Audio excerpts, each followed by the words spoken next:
afternoon. Hello, hello. I'm going to ask David to get us started off with prayer this afternoon. We have a lighter agenda, just Amy and I talking today. Everybody else said they wanted to take a month off. So David will start us off with prayer and then we'll get started. All right, before I pray, just two quick announcements. One is on the calendar next week, Wednesday of next week. It came early this year. It's Ash Wednesday. It's already upon us. So that begins the 40 days of preparation for Easter. So we'll have our annual Ash Wednesday service next Wednesday at 10:30 in this room. And then the following Monday on February 23rd at 10 a.m., also in this room, we will have a guest lecturer from Furman University to give us an overview of a topic greatly needed in these days: civil discourse. Civil discourse. So that's more than just being polite and talking. It's conversation with a purpose, sharing fact-based points of view in such a respectful way that the end result is greater understanding and perhaps even some points of agreement. So now who needs to be a part of that? If you're tired of just conversations with people just talking at each other and never come to understand each other, or you have conversations and you're still puzzled and you don't really understand the other person, well, there are ways to figure that out, what they really understand. And one other scenario I'll mention is after we are in here and people are talking and asking questions and so forth, on the way out the door, if you point to somebody and say, "You really ought to take that class on civil discourse." And if they reply, "No, you should," and then you say, "No, you should. Both of you should." So we'll see what happens on that Monday. So with that said, let's have some civil discourse with the Lord. Okay. Gracious and eternal God, we thank you for this day and for every day that you place into our hands. Remind us that each day is inherently special, for it is a day that we have never had before and a day we will never see again. So teach us, along with the psalmist, to number our days that we may gain hearts of wisdom. Help us to make each day count for something of lasting value, something shaped by kindness, faithfulness, and love. We ask that this would be true of our time right now. As we gather for this meeting, guide our conversation and our listening. Help us to listen well, attentive to opportunities for growth, to new ideas, and to ways we might become more deeply involved in the life of this community. And give us patience and clarity as we hear reports and consider plans.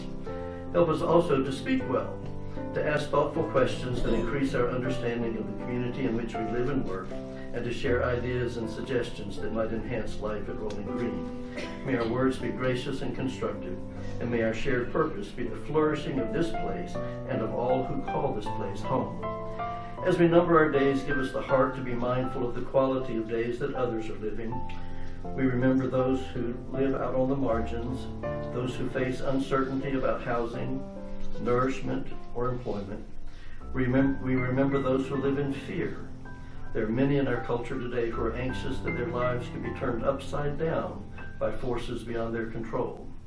So we remember those whose days are already heavy with health concerns, grief, loneliness, or fading sense of purpose. So Lord, stir our hearts with compassion. Show us what we can do to help those whose days are not as blessed as ours. Teach us how to lift up those who have fallen, encourage those who are struggling, and to work for the safety and justice for those who live at risk and in fear. Even within our own community, open our eyes to quiet needs and give us willing spirits to respond.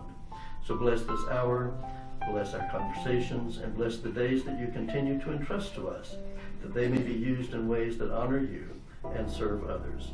In your holy name we pray. Amen.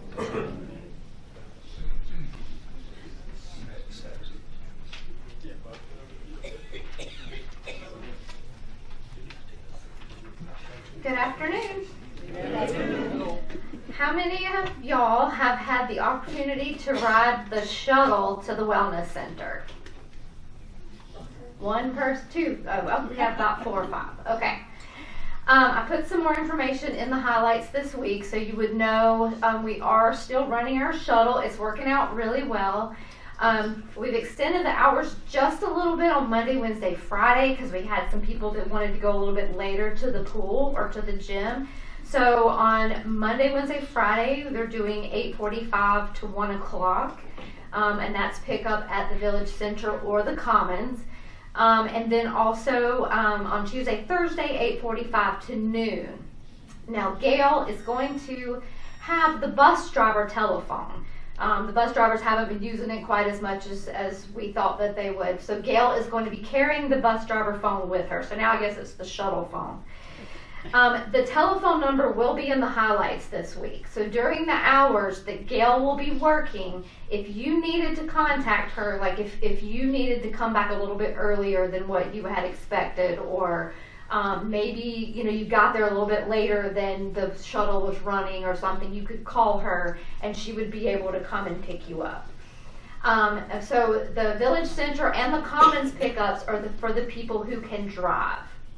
Now, beyond those hours, or if you during those hours, if you can't drive, or if you maybe you can't walk that far, maybe you live in the F building and you can't walk far enough to get over to the F building, we can pick you up where you are, where we need to pick you up. So you let us know if you need to be picked up in the F building circle.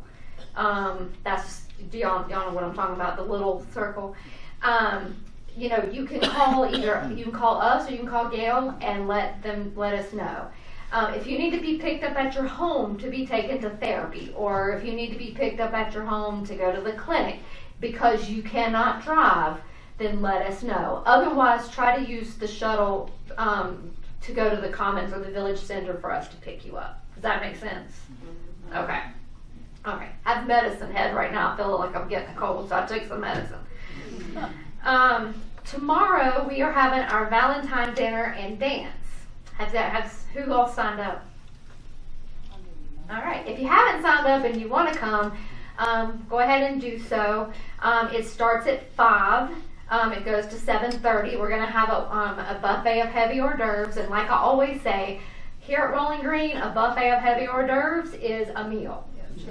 So, and it's usually really good. So that starts at 5. We're having our DJ.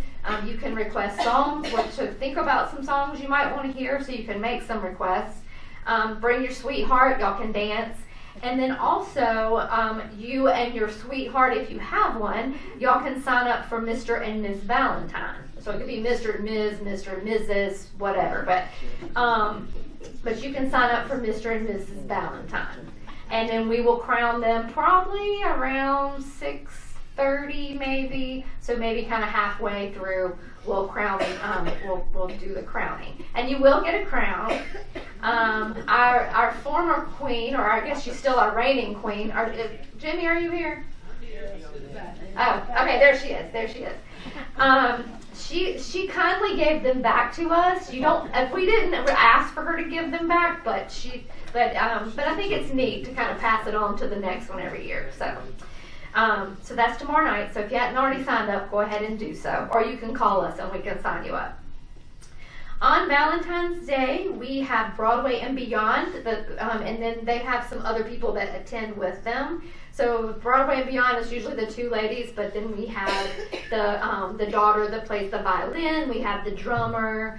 I think Lori may have her husband here, Ted.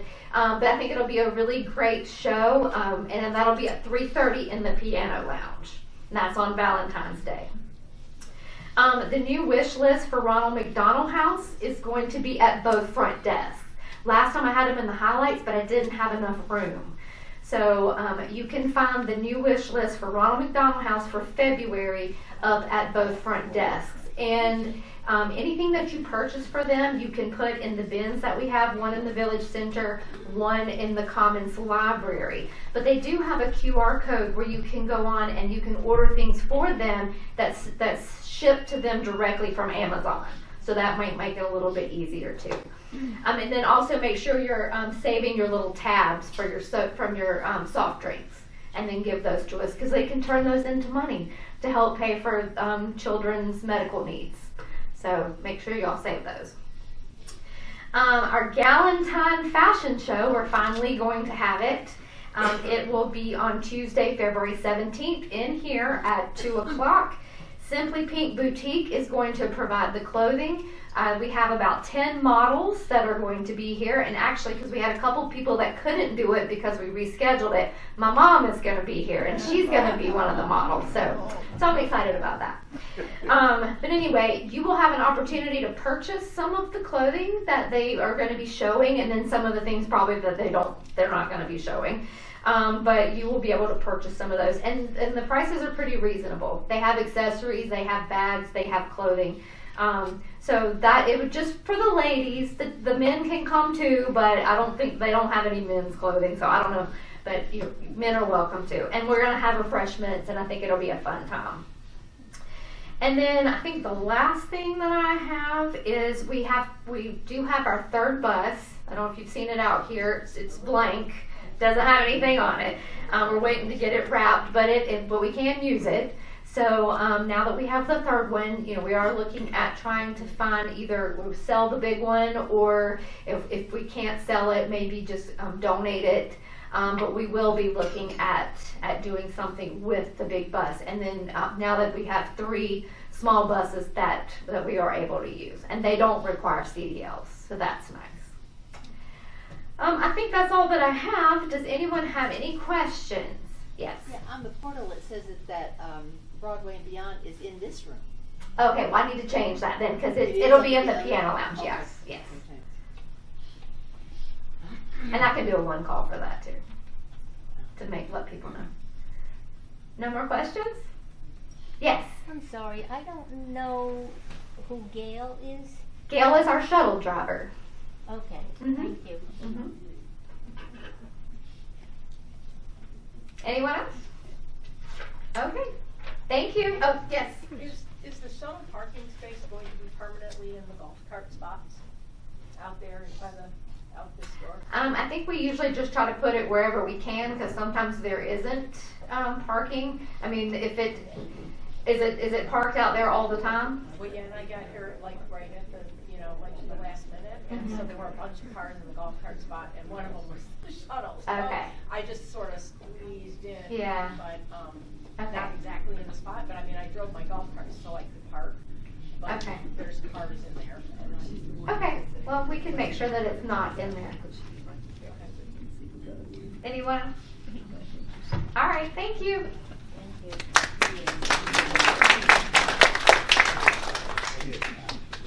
Got the microphone here to make sure that the questions can be everybody can hear everybody's questions. So did y'all hear the question about the event that's not going to be in here? It's going to be in a different location, and then also the parking of the shuttle. So that was the question there too. Gail is our shuttle driver. Gail, formerly of our housekeeping department. So she's another internal hire, so she's the person that's helping to escort folks all around campus to get to the wellness center. So just to make sure folks knew those questions. We'll make sure the additional questions you get the microphone. Sorry about that. I wanted to see if I could jump in. I do have quite a few slides today I'm going to try to go through. Wanted to follow up with our financials for the month of December. Last time we met, the December financials weren't finalized. So we can show that. So in December, it was probably the worst month that we had. It was still a successful month when it came to occupancy, but on the expense side. Typically, as you get to the end of the year, there's some expenses that will kind of hit you. Some of the expenses that were incurred in the month of December that caused an overage was some bad debt expense. As we have a rehab area, if somebody comes through and they don't pay their co-pays, or if their insurance finds a little wrinkle as a way to deny something, we can get some bad debt expense. So there was some bad debt expense included in that number. We also have some technology fees over the whole year that were contributing to our overage in the month of December. It's about $20,000 a month. That contributed in the month of December. We also saw some increased temporary staff usage in the month of December. And then there is an incentive, an LCS incentive that is taken out in the month of December as well. And then there's also an inventory adjustment. So if you add all those things up, that will get you the overage that we saw, which is around $400,000. That said, if you look at the total revenues, we exceeded the revenues by about $160,000. But in this month, when we try to hold things out and account for all those expenses, that's where we saw a negative number overall in December. If you want to move forward. So the full year, though, I want to tell you that story, which is, very positive. So over the entire year, we saw occupancy continue to lead the success that we had. So by the end of the year, we actually were able to achieve 95% whole house occupancy. So that's all of our areas were 95% occupied, which is pretty hard to do. But we were able to get there. We're typically right around 90, 92, but it was great to see us go up and achieve that 95% overall through the year. On the operating expense side, so we were $1 million over for our revenues in excess of what we budgeted. So we were plus $1 million. On the operating expense side, we were over by $738,000. Like I mentioned, $200,000 of that was technology fees that we've accounted for this year, but that was the reason why there was an overage, a pretty good amount of the overage there. The other contributing factors to that are, staff usage. We also have some temporary staff costs and some other overtime costs that contribute. But at the end of the year, and it's not been audited yet, our audit process starts here in the next few weeks, we exceeded the net operating income goal by about $331,000 for the entire year of 2025. So that's a very good thing. These are our key metrics that we look at. We call net operating income, which is our community revenues minus our community expenses. So at the end of the operating month, what do we have left over to reinvest into the community? So overall, a really good year. We do start the audit process here in the next couple of weeks, and that will carry from February until April. And then once the books are completely closed and the third-party auditor has looked at them and reviewed them, then we can say that they're finalized, because there may be some small adjustments, but overall we've done a pretty good job. I'm not seeing any major adjustments in years past. So keep moving along. The last one I'll show you is the month of January, which was another good month. We exceeded our revenues by around $123,000. And on the expense side, winter weather weekends are a big key factor in this overage. All that snow removal is not cheap, and it was not planned for. So that's one contributing factor. We did accrue some of those expenses. In the beginning of the year as well, we do have technology fees. A lot of the folks that are here on our team are engaging with technology.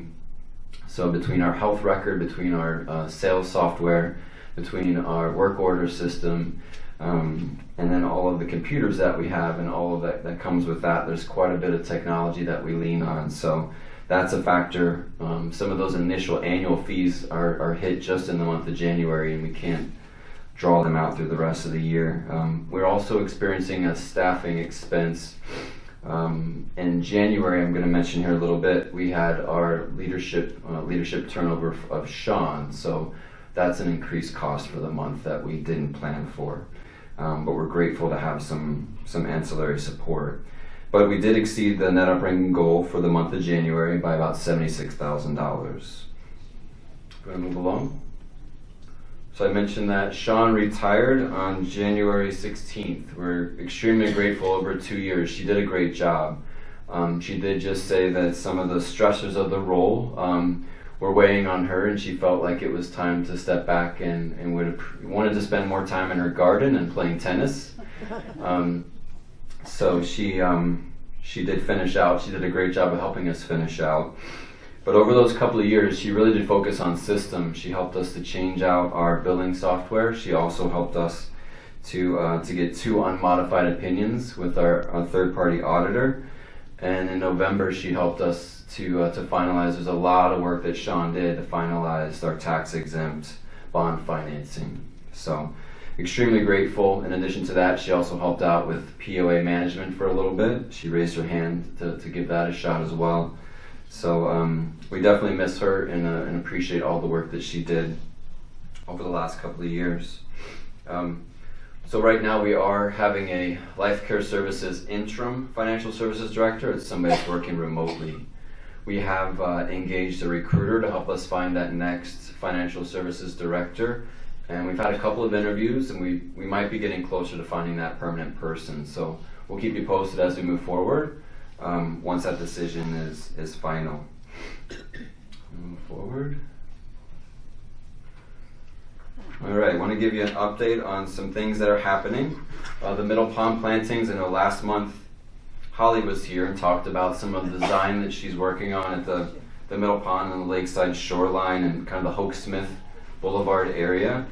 So continue to work on that. When I reached out to them, they're talking about getting restarted with that project in early March. They felt like the temperatures in the morning sometimes can still be a little bit cold, so they're not going to be doing any new plantings until early March.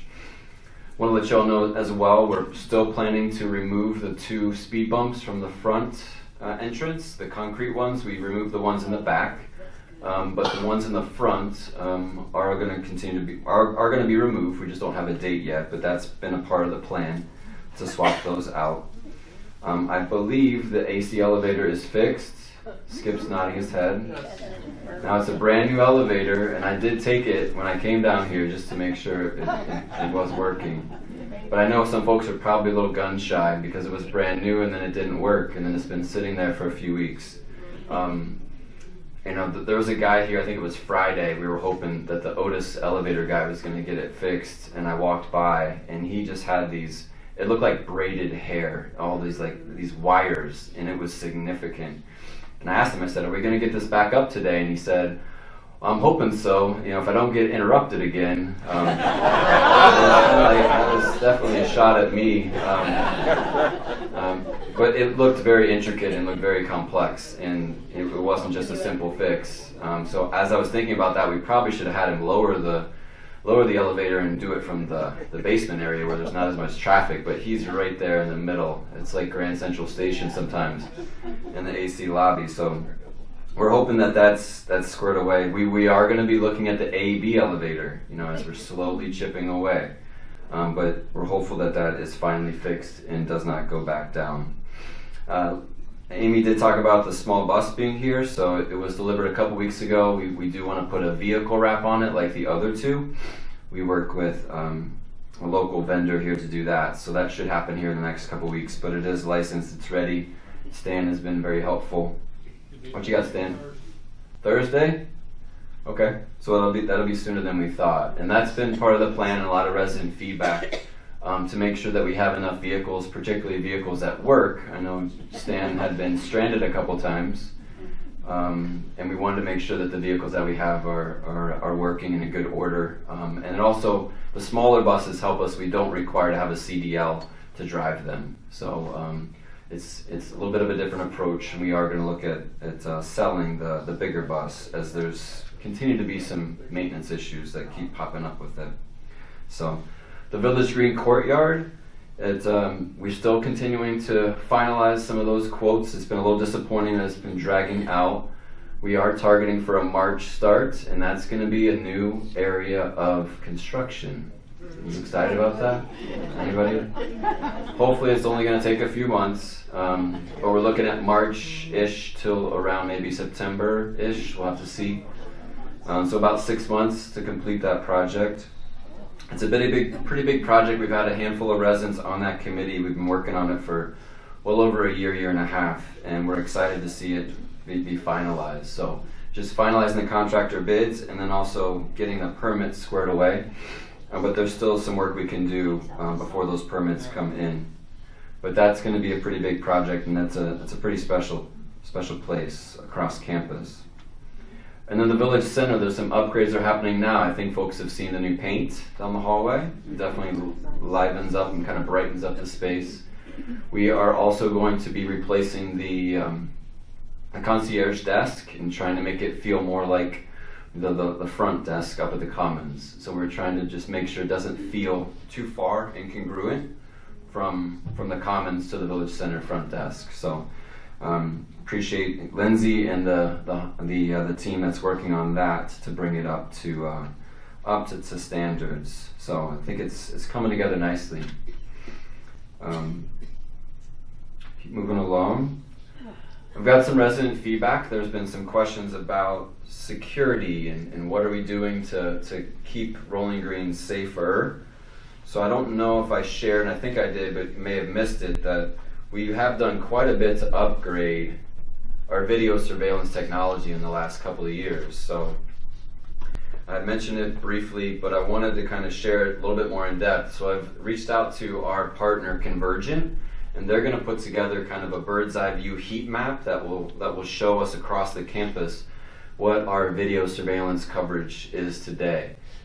We've also got video at the front gate and the back gate. So I want to kind of show folks what we have today. And I think that will be helpful to let y'all know what we've done and the capability that we have to monitor things across campus. In addition to that, a couple of folks had asked maybe if there's a way we can introduce them to Convergent to see if they could help put some technology within the patio home neighborhoods.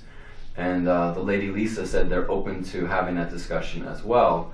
But I recommend we start off with the map of what we currently have today so folks can see, and then we look at those next steps. So I'm going to share that with you in March. So at the March meeting, I'll bring that map and we'll get a chance to display that and show you what that technology looks like across campus today. Next. So phase 2 project update. Is that video live? The video is live, yes. The question was, is the video live? And we do have a live feed that we have, and we do have access to that at a couple different workstations that we monitor it. But there's not somebody sitting at the computer just staring at that video and watching it 24/7. That we didn't feel like that was the best use of our resources, but we can pull that up and look at it. And quite a few staff members have it, and they do look at it while they're sitting at the desk. So phase 2. We have 97 out of 116 that are committed depositors. We've lost a couple people lately. One I think was a healthcare decision. Another one was a decision to move in to Rolling Green Village, which is often what has happened. So I see that as a good thing. They don't want to wait that long. So we continue to be about 84% sold. In the last couple of weeks, our team has started to initiate the selections process. So if folks are here from the F building, they might remember that they've told us which unit they want, and now they get to come in and they get to decide what their paint color is, what their carpet is, what the countertops are going to look like, those types of things. So we have 87 people to visit with. So we're slowly working through that process, and Kirsten, our moving coordinator, is taking the lead there. But that's kind of the next step as we move forward, working with our prospective neighbors. Wanted to share the weekly report since we don't have the portal updated quite yet. This is a copy of the project report from Clancy and Thays. Kind of gives you a feel for what they're doing over the last week, and then also what's coming up. So they're continuing to do digging and grading. So Strange Brothers and Donnelly's are those two trades that are on site. And then we're working through kind of what's coming in the coming weeks. They did have some delays due to the snow and to the freezing rain, but overall progress continues to be good. Next. We did have a surprise though. I don't know if everybody's aware that we had a surprise. Go ahead. So in the back, straight back behind here, we found debris that was buried, which we believe might have been from the original fire when Rolling Green was started in the 1980s. So when they started to dig back here, kind of adjacent to the pickleball courts, they found that debris there. So we had to pause and determine, what that was, see if we could find a landfill. And we were able to find someone that would take it before we needed to test it. So it's out in Gray Court. But that did cause a little bit of a delay, and it was definitely a surprise that we didn't anticipate as we were working back there. Just a reminder of the kind of a bird's eye view of the site map of where we're working in those areas. I'm looking at expanding. And then I want to also remind you of, next slide please, the communication plan. So we're going to continue with the town hall meetings, which are quarterly. The next one will be in April. I'll talk about that here in a moment.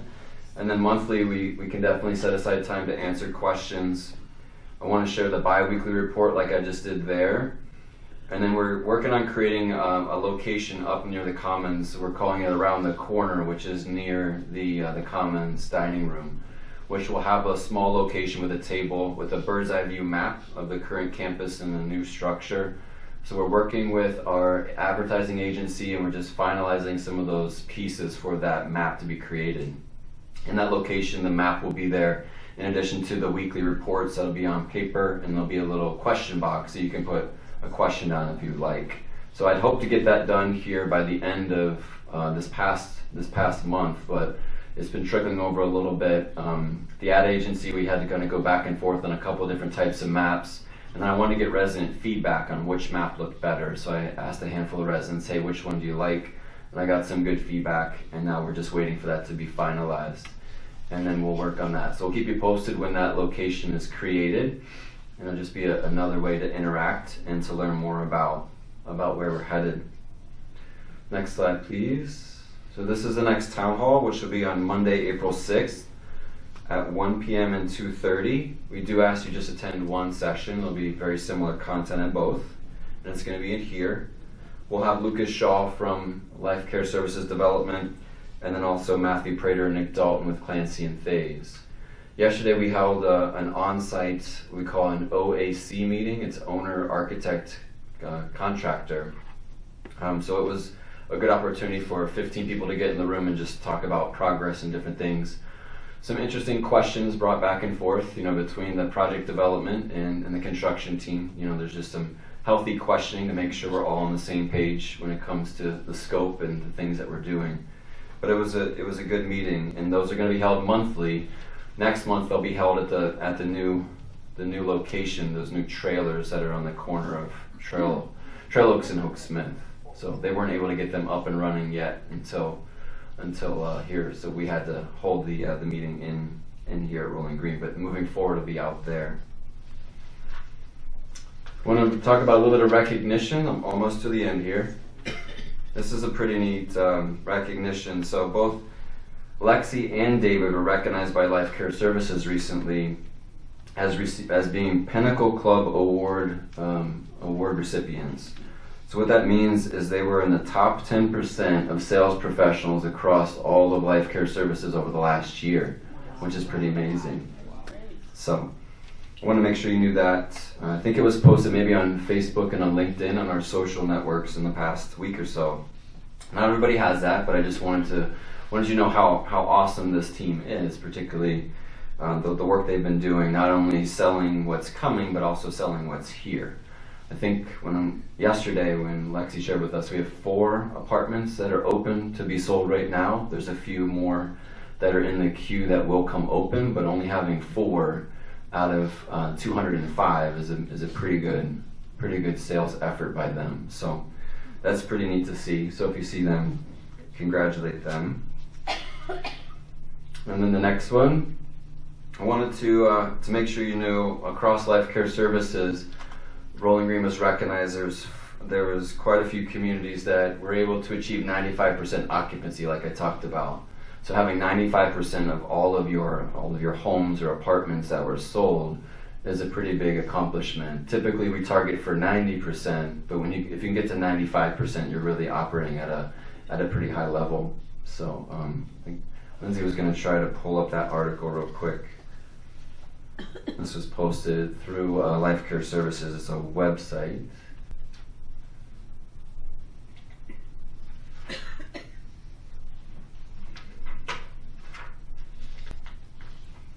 Showed up for a second.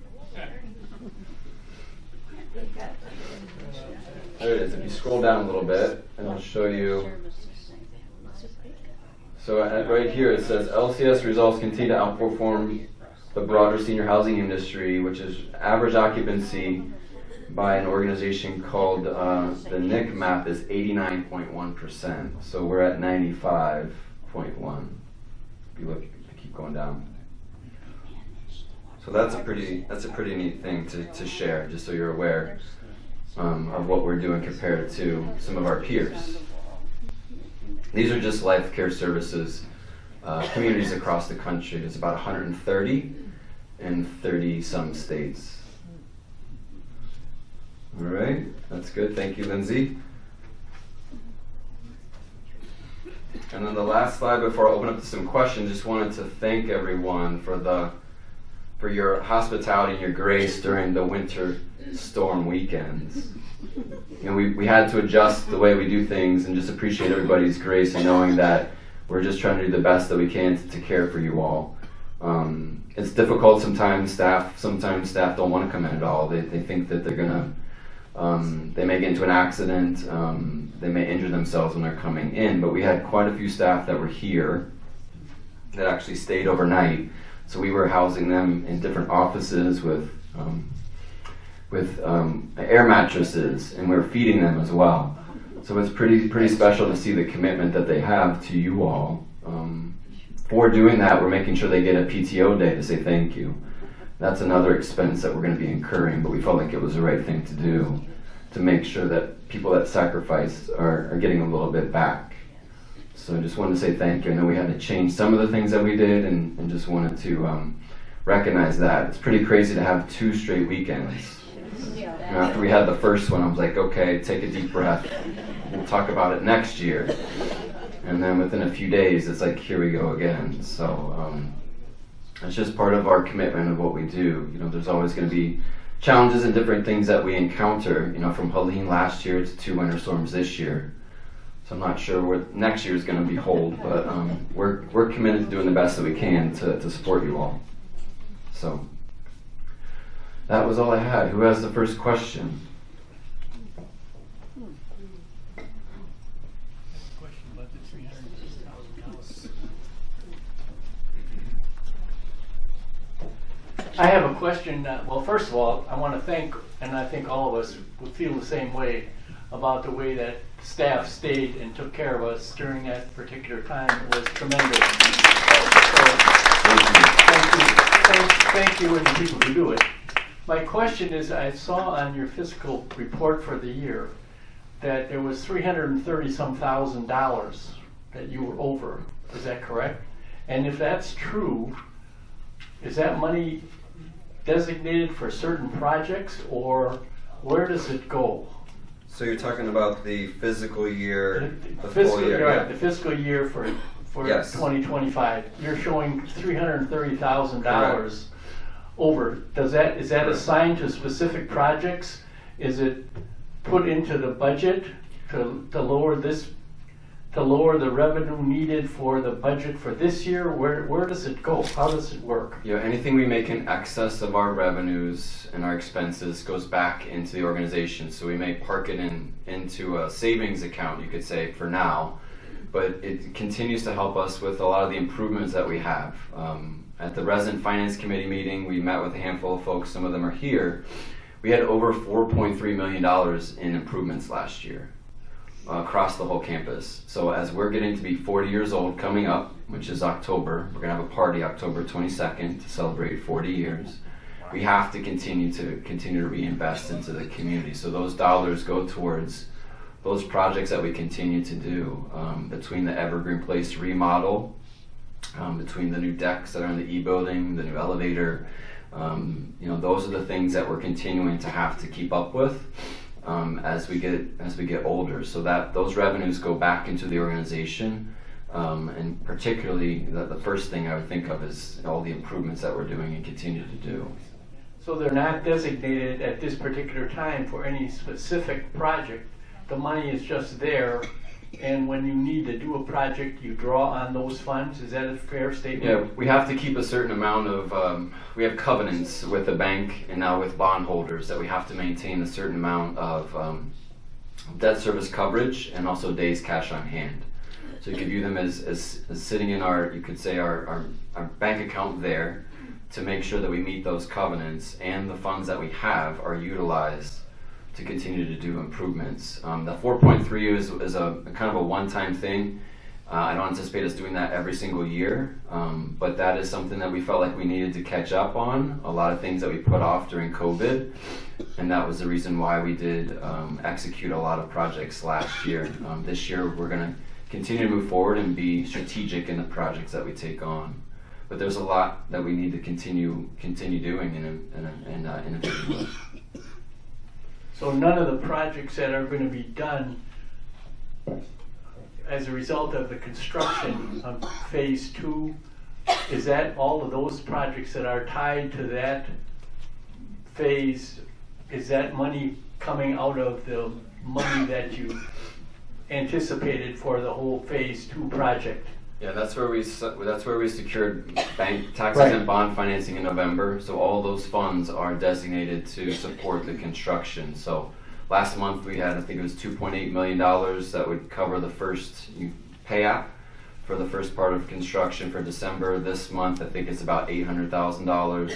So each month we'll slowly draw down on that to pay for the construction from now until the project is finished. But Thank those you. funds are earmarked for that. The $300,000 is separate for the things that we need to improve upon today. Who has another question?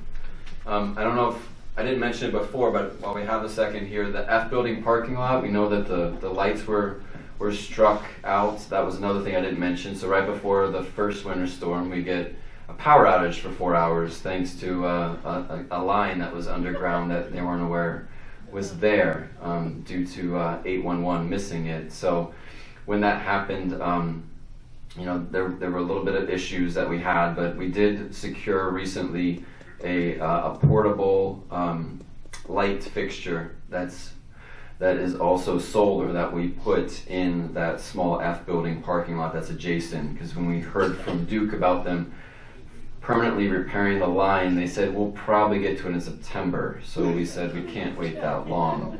We're trying to get them to move up the time frame, but as of right now they said September. So that's why there's a temporary light fixture that's there, and that's a first start, and we'll continue to monitor that. But I did hear feedback from residents to say it was pretty dark in that parking lot. So just want you to know that we have intervened there. Hopefully we can get the bigger lights fixed before too long. Pat, go ahead. Ryan, yes, this actually relates to the issue that Terry just brought up. And so do we not have a budget compartment, if you will, that's for replacement of infrastructure that's deteriorated? I mean, a lot of organizations have almost timetables for anticipated or expected replacement or replenishment of existing infrastructure items. Yes. And so do we have a budget compartment and funding that's set aside for those kinds of issues? And then of course there are other things that might be surprises or desired upgrades which might be covered with unanticipated excess in revenue. Yes. So we have, every year we have a capital expenditure budget that's planned for. It's $1.75 million. We did have a third-party company by the name of Zumbrunnin complete a study which helped us to look at our overall facilities, and they also provide us with a plan to work through those. But there's a lot of things on that plan, as you can think of, with a 40-year-old community. We know we've got to redo fire panels. We know we have to continue to look at the sprinkler system that's aging. We know we have to look at the parking lots as well. Some of those need to be replaced. So a lot of those things are definitely over $1 million if you add them all up. So we're trying to find our spots to strategically replace some of these items. We've also got to redo our phone system, which is pretty antiquated across all of our campus. So yes, there is a study, and yes, we are continuing to follow that. We can't do it all at once, and we're trying to be methodical about how we execute to keep improving. But there's going to need to be some more investment, I think, as we move forward, because some of those big systems need to be redone, and they're gonna have us go outside of that budget. So that's where we'll need to be strategic in how we do that. Who has the next question?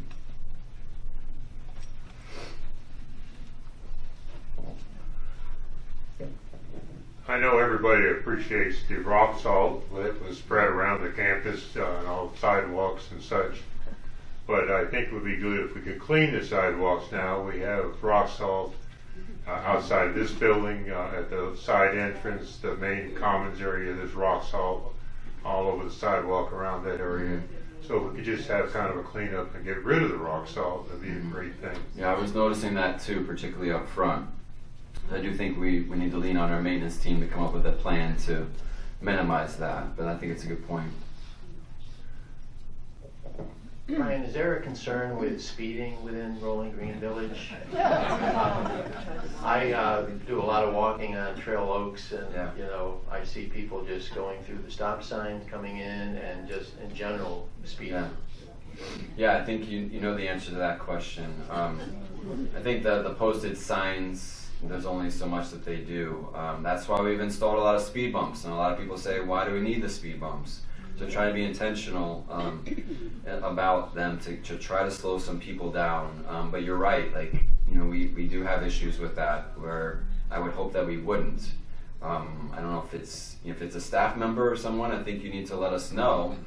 You know, we do have staff that are here. You know, we have stickers, you know, so we know now who has license to what car. So if you see a car, like I know I had to talk to a staff member who has a red truck and said, hey, I felt like you were going a little quick the other day when I was leaving, cutting through the cottages once. You know, and he appreciated that, and he recognized it. So I think it is, if you see something like that, I think you let us know, and you let the security staff know, and we can visit with that person. But since we've put up a lot of the fencing, we've required all the staff to give us, you know, they have a card that they have in their vehicle. So we know who's licensed to what car. We've never done that before for our staff. We've done that for residents. So I think that's one intervention we're trying. But if you see someone, I think you can let us know, and we want to try to address it. So I think it's the best answer I can give you. Have you seen those portable speed detectors that you could bring in occasionally? No, I've not. We've not considered that, but it is something we can look at. I know near school zones and things like that, they have them. So you know, it's something we can consider. Bring in what? The question was, if we considered any like portable, you know, radar speed zone signs that will tell you how fast you're going. So, any other questions?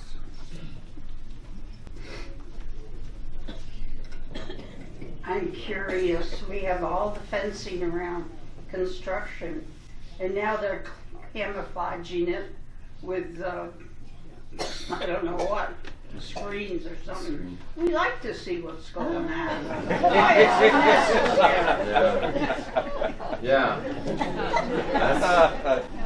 Yeah, I think that's a really good point.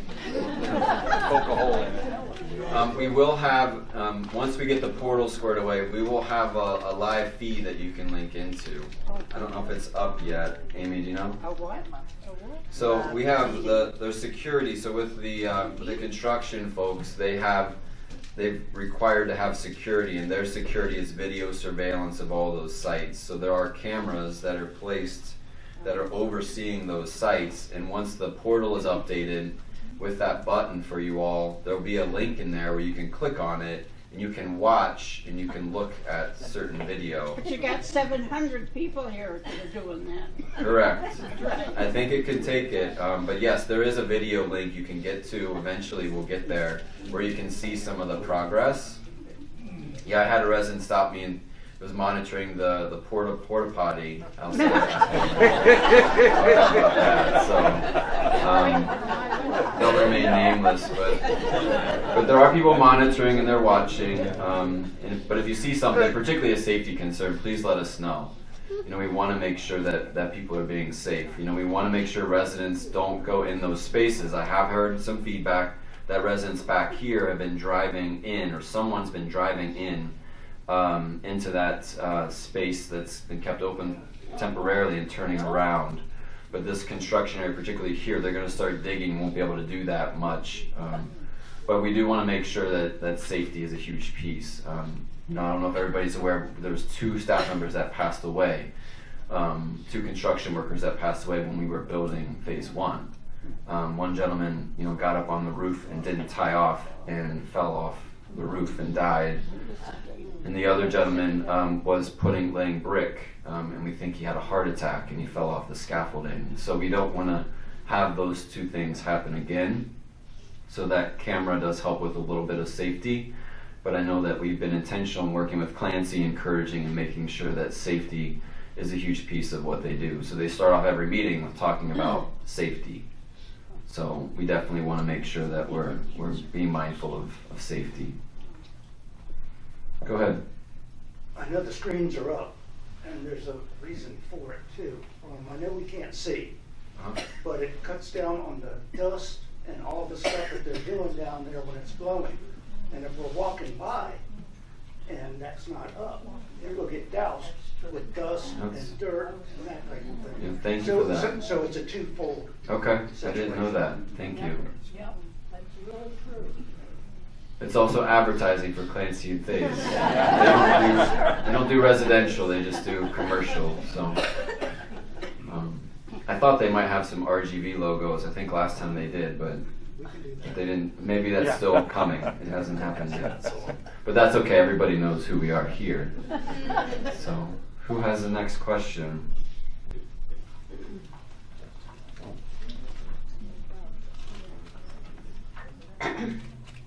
While we're talking about safety, we have a smoker on our hall.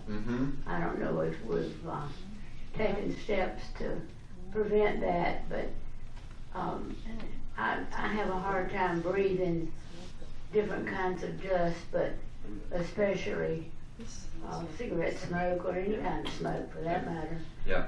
But I'm keenly aware of the dangers of smoking, especially for people who are elderly and smoking at night. Correct.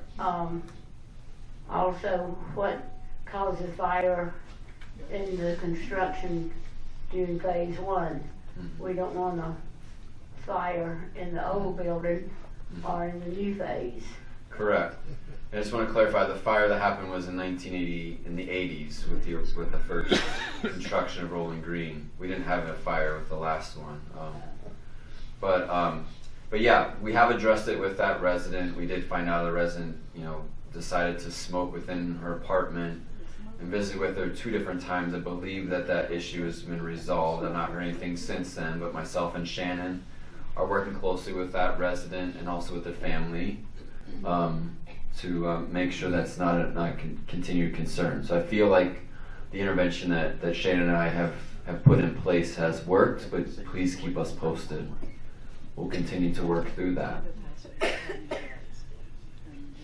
Anybody else have a question?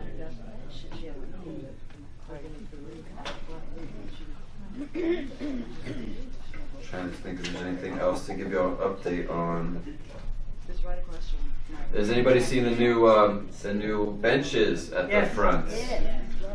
Okay. I have a question. Some folks didn't know that they were there, particularly folks that were very vocal about them being too low. So we're grateful that eventually they did see them. And that's another example of resident feedback where we're making changes. We repurposed the other benches down to the clinic, the ones that we could keep. Ryan, is there any possibility, because I've heard 2 different directions on the recycling that is being moved and the new area there right at the end of Hillview Drive? Is there any chance that will, after the end of our construction and new everything else being done, that will be moved elsewhere? Yeah, I think it's possible, but we don't have a plan yet. When we decided to have assisted living here, we pretty much cut off the access to that space that we've been using for the construction dumpster, for the recycling, and for the staff. And that construction, this dumpster area is for all of the spaces pretty much this way: the kitchen, assisted living, all the licensed areas. So when we looked at what was the best location, if you go around the building, and particularly thinking about this side of the campus, there was no great solution that we could find.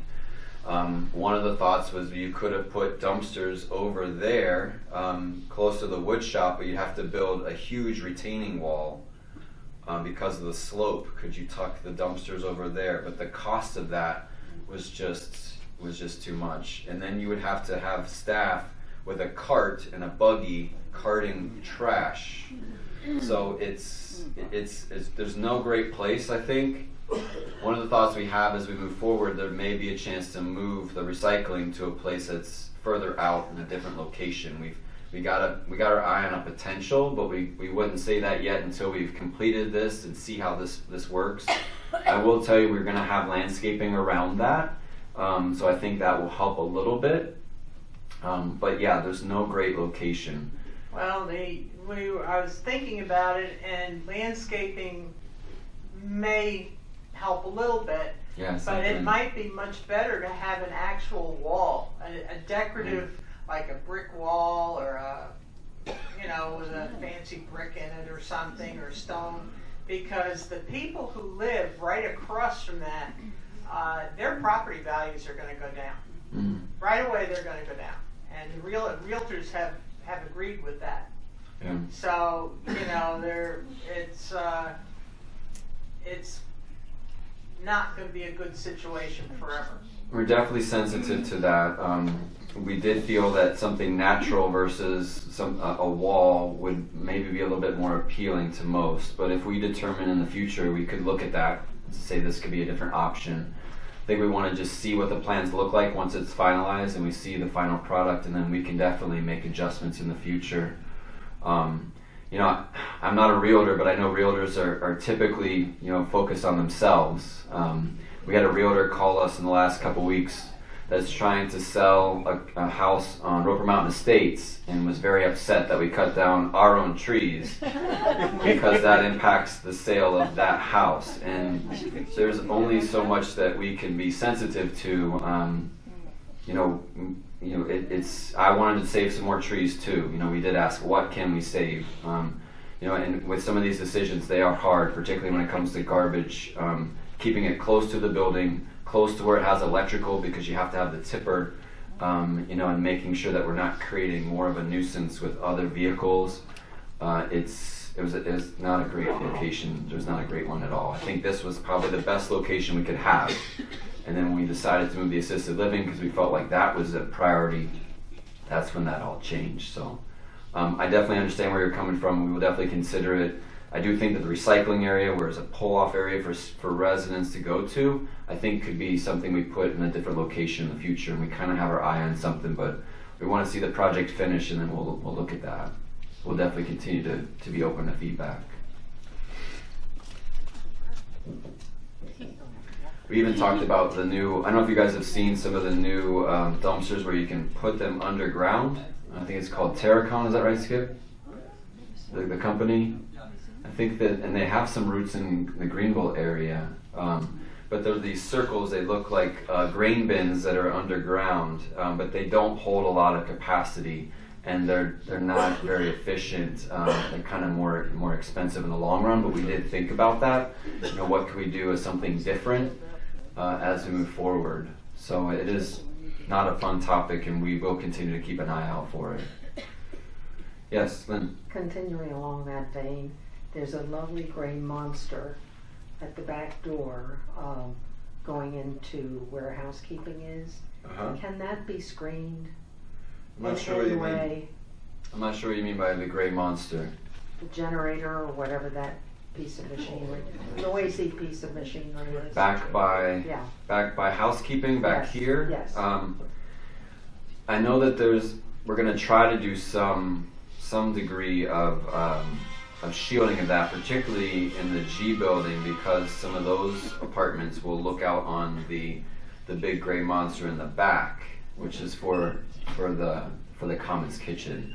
So now we're looking at those things. I don't know exactly, I can't remember what the plans are for the one over here for the assisted living. But I do think we're going to try to create something. I can't remember. Skip, do you remember? No, I think we've got to wait till we finish AL and sort of try to figure out what we could do that will blend in. Yeah, I think we don't know exactly what the view is going to be like from the second floor until the second floor is built. I think there's some kind of, the architects can do a little bit of that and then make some recommendations, but I do think it's something, just like with the dumpsters, we're going to need to be open to making some adjustments, once it becomes real. Who has the next question? It is 4 o'clock. So, well, thank you all for your time. We appreciate you making a point to be here today, and we're grateful to have you here. Thank you.